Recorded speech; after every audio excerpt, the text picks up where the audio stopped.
Sir प्रथम सांगा साहेब तुमची तब्येत कशी आहे? सगळ्यात महत्वाचं. हो तब्येत आता बरी आहे बरं. आणि काल ट्रीटमेंट घेतली, आजही ट्रीटमेंट घेतली, त्यामुळे आता बरं आहे. महाराष्ट्राचं एकंदर राजकारण फिरलं असताना तुम्ही दरेगावामध्ये आलेला आहात आणि तुमच्यावरती प्रचंड टीका होतीये, तर त्या बाबतीत नेमकं कसली काय? टीका? की महाराष्ट्राची सत्ता स्थापना आहे, हा. 23 तारखेला रिझल्ट लागलेले आहेत आणि मुख्यमंत्री 2-3 मग काय सत्ता स्थापन करताना काय आहे? गावाला यायचं नाही असं काय नियम आहे? मी नेहमी गावी येतो आणि एवढं सगळं आता निवडणुका झाल्या, एवढे प्रचार झाले, दौरे झाले आणि निवडणूक देखील आम्ही महायुती प्रचंड मताधिक्याने जिंकलो आणि जनतेच्या मनातलं सरकार आता स्थापन होईल हे लोकांनी भरभरून प्रतिसाद दिला. गेल्या 2.5 वर्षामध्ये जे आम्ही काम केलं त्या 2.5 वर्षाची खऱ्या अर्थाने मी नेहमी सांगायचो भाषणामध्ये, पोचपावती जनता देईल. आणि 2.5 वर्षाच्या कामाची जे महाविकास आघाडीने कामं थांबवली होती, प्रकल्प थांबवले होते, ते आम्ही वेगाने गतिमानतेने पुढे नेले आणि त्याचबरोबर विकास आणि कल्याणकारी योजना यांची सांगड घातली. आज कल्याणकारी योजना जर आपण पाहिल्या, मुख्यमंत्री माझी लाडकी बहीण योजना आणि इतर ज्या काही योजना आहेत, म्हणजे मुलींचं शिक्षण असेल, वयोश्री योजना असेल, शेतकऱ्यांच्या योजना असतील, अशा योजना आत्तापर्यंतच्या इतिहासामध्ये किती वर्ष तुम्ही पत्रकारिता करताय, तुम्ही देखील एकदा त्याचा अभ्यास करा की आतापर्यंतच्या इतिहासात कधीही न झालेली कल्याणकारी योजनांचा निर्णय महायुतीच्या सरकारने अवघ्या 2.25 वर्षात घेतला. बरोबर. हा इतिहास आहे आणि या योजना महाराष्ट्राच्या इतिहासामध्ये सुवर्णाक्षराने लिहिल्या जातील. आणि मला विश्वास होता की आम्ही केलेला विकास, आमचा अजेंडा विकासाचा होता आणि आम्ही केलेल्या कल्याणकारी योजना, आम्ही म्हणायचो सर्वसामान्यांचं सरकार आहे, सर्वसामान्यांचं सरकार, गोरगरिबांचं सरकार. मी देखील एक शेतकरी कुटुंबातून आलो म्हणून मी गावी येतो, कारण गावी मला आलं की एक वेगळा आनंद मिळतो, माझ्या लोकांमध्ये येतो, लोक भेटतात, माझी शेती आहे, शेतीकडे जातो आणि हा वेगळा एक आनंद मला या ठिकाणी समाधान मिळतं. म्हणून मी देखील एक गरीब परिवारातून, शेतकरी परिवारातून आलो म्हणून मला याची जाणीव आहे, गरिबीची जाणीव आहे, सर्वसामान्यांच्या परिवाराची जाणीव आहे. म्हणून आम्ही ज्या योजना केल्या त्या योजनांचा सर्वसामान्य लोकांना त्यांच्या जीवनामध्ये काही ना काही फायदा झाला आणि म्हणून आम्ही म्हणाल तर इकोसिस्टीम तयार केली. प्रत्येक परिवारातल्या माणसाला, मग त्याचा मुलीचा जन्म झाला, मुलगी असेल, लाडकी बहीण असेल, लाडका भाऊ असेल, युवा प्रशिक्षण स्टायपंड आणि शेतकऱ्यांच्या योजना, या सगळ्या म्हणजे लाडकी बहीण, लाडका भाऊ, लाडका शेतकरी, लाडका ज्येष्ठ, हे सगळे आमचे जे आहेत, ह्या सगळ्या साठी आम्ही केल्यानंतर लोकही म्हणायला लागले आपलं सरकार लाडकं सरकार. आणि मला विश्वास होता की या निवडणुकीमध्ये प्रचंड यश मिळेल. आम्ही ज्या योजना केल्या त्याचं प्रतिबिंब या निवडणुकीमध्ये पाहायला मिळालं आणि तसंच्या तसं आतापर्यंतच्या इतिहासामध्ये एवढ्या मेजॉरिटीने महायुतीला जे यश मिळालं ते कधीच मिळालं नव्हतं. साहेब खूप मोठ्या प्रमाणात अशी मागणी आहे की तुम्ही मुख्यमंत्री व्हावं, अशा प्रकारची खूप मागणी आहे. नेमकं काय ठरलंय याचीही उत्सुकता आहे. नाही, यामध्ये बघा साहजिक आहे, जनतेच्या मनामध्ये मी जे काम केलं, मुख्यमंत्री, जनतेचा मुख्यमंत्री, मी कॉमन मॅन म्हणून जे काम केलं, मी म्हणायचो CM म्हणजे चीफ मिनिस्टर नुसतं नाही तर कॉमन मॅन. आणि कॉमन मॅन समजून मी काम केल्यामुळे कॉमन मॅनच्या ज्या अडचणी आहेत, दुःख आहेत, ती मी समजून घेऊन सोडवण्याचा प्रयत्न केला. त्यामुळे साहजिक आहे लोकांची भावना. पण आणि त्याबरोबर मुख्यमंत्री म्हणून माझ्या नेतृत्वाखाली निवडणुका झाल्या, माझे दोन्ही उपमुख्यमंत्री सोबत होते, सर्व सहकारी सोबत होते आणि मिळालेले यश हे अतिशय प्रचंड आहे. आणि यामध्ये मी म्हणूनच याच्यामध्ये कोणाचाही संभ्रम नको म्हणून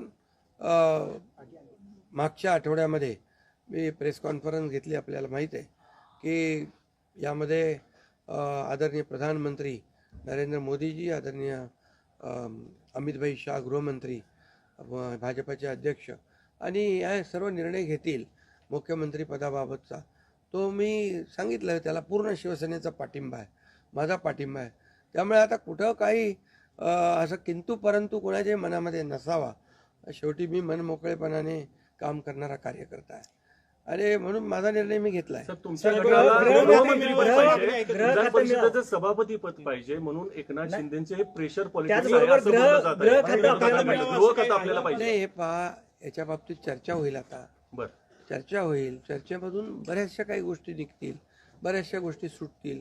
आणि त्यामुळे आम्हाला सर्वात महत्त्वाचं म्हणजे आम्हाला जे निवडून दिलेलं आहे लोकांनी, बरोबर. त्या लोकांना ज्या काय आम्ही कमिटमेंट केलेल्या आहेत त्या राज्याच्या विकासाच्या दृष्टीने किंबहुना ज्या आम्ही लोकांची बांधील आहोत, ही बांधिलकी आम्हाला जपायची आहे.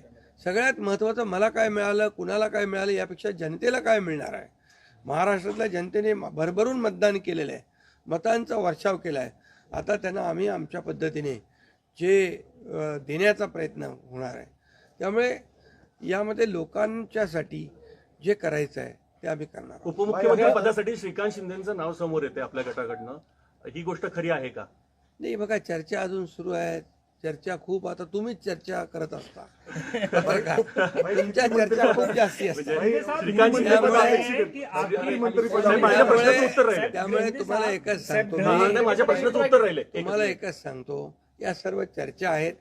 आता एक बैठक आमची अमित भाईंच्या बरोबर झालेली आहे, दुसरी एक बैठक आमची होईल तिघांची, आणि त्या बैठकीमध्ये खूप साधक बाधक चर्चा होईल आणि त्यामधून योग्य तो निर्णय या महाराष्ट्राच्या हिताचा.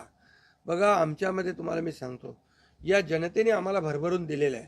जनतेला असं वाटता कामा नये की आम्ही सत्ता दिली, सरकार म्हणजे एवढी मेजॉरिटी दिली, बरोबर. आता चांगलं सरकार स्थापन व्हावं, जी अपेक्षा जनतेची आहे ती आम्ही पूर्ण करणार. आणि आम्हाला जनतेबरोबर आम्ही उत्तरदायित्व आहोत. त्यामुळे लोक काय बोलतात, विरोधक काय, आता विरोधकांना काय काम राहिलंय का? काय राहिलंय बाकी? सध्या ईव्हीएम वरती चाललंय त्यांचं. आता ते काय, आता ईव्हीएम म्हणजे आता याच्यामध्ये मी एकच तुम्हाला सांगतो की आमच्यामध्ये कुठलाही काही समन्वयाचा अभाव नाही. समन्वयाने काम सुरू. मी तर माझी जाहीर भूमिका परत मला मांडण्याची गरज नाही. बरोबर. मी तर बुधवारी जो प्रेस कॉन्फरन्स घेतली त्यात सगळी भूमिका स्पष्ट मांडलेली आहे. आणि लोकांना आता काय, विरोधकांना काम नाही, विरोधी पक्षनेताही होता येत नाही, एवढी देखील संख्याबळ नाही, एवढं भरभरून प्रेम लोकांनी दिलं आहे. त्यामुळे आता ईव्हीएम आणि या सगळ्या गोष्टींची चर्चा चालू आहे. बघा, झारखंडमध्ये ते जिंकले तेव्हा काय ईव्हीएम चांगलं होतं का? आणि त्याचबरोबर लोकसभेमध्ये ते जिंकले तेव्हा काय ईव्हीएम चांगलं होतं? आत्ता पण लोकसभेचा एक त्यांचा माणूस जिंकला आहे या सर्व निवडणुकीत, पोटनिवडणुकीमध्ये. त्यामुळे कर्नाटकमध्ये, तेलंगणामध्ये असेल, झारखंडमध्ये असेल, यामध्ये ते विरोधी पक्षाला देखील यश मिळाले. त्यामुळे हे लाडक्या बहिणींनी एक आणि सर्वांनीच, लाडक्या बहिणींचा मोठा सहभाग याच्यामध्ये, या विजयामध्ये आहे. आणि लाडक्या भावांना त्यांनी भरभरून प्रेम दिले, लाडक्या भावांनी आम्हाला प्रेम दिले, लाडक्या शेतकऱ्यांनी दिले. सर्वांनी, या सर्वांच्या एकजुटीच्या प्रेमामुळे, आशीर्वादामुळे हे सरकार एवढ्या मोठ्या प्रमाणात मेजॉरिटी. 22 मतमोजणीची मागणी झाली. अरे, ते निवडणूक आयोग बघेल, कोर्ट बघेल. आणि काय आहे, जेव्हा तुम्ही हरता तेव्हा ईव्हीएम खराब आहे, जेव्हा जिंकता तेव्हा ईव्हीएम चांगला आहे. असं कसं काय? तुम्ही एकच भूमिका घ्यायला पाहिजे. झारखंडमध्ये तुम्ही जिंकले, लोकसभेत तुम्ही जिंकले, कर्नाटकमध्ये जिंकले, तेलंगणात जिंकले, तेव्हा काय ईव्हीएम चांगली होती? ईव्हीएमच्या बद्दल काही चौकशी करा, काही करा. तुम्हाला सांगतो, या महाराष्ट्रातल्या लाडक्या बहिणींनी भरभरून लाडक्या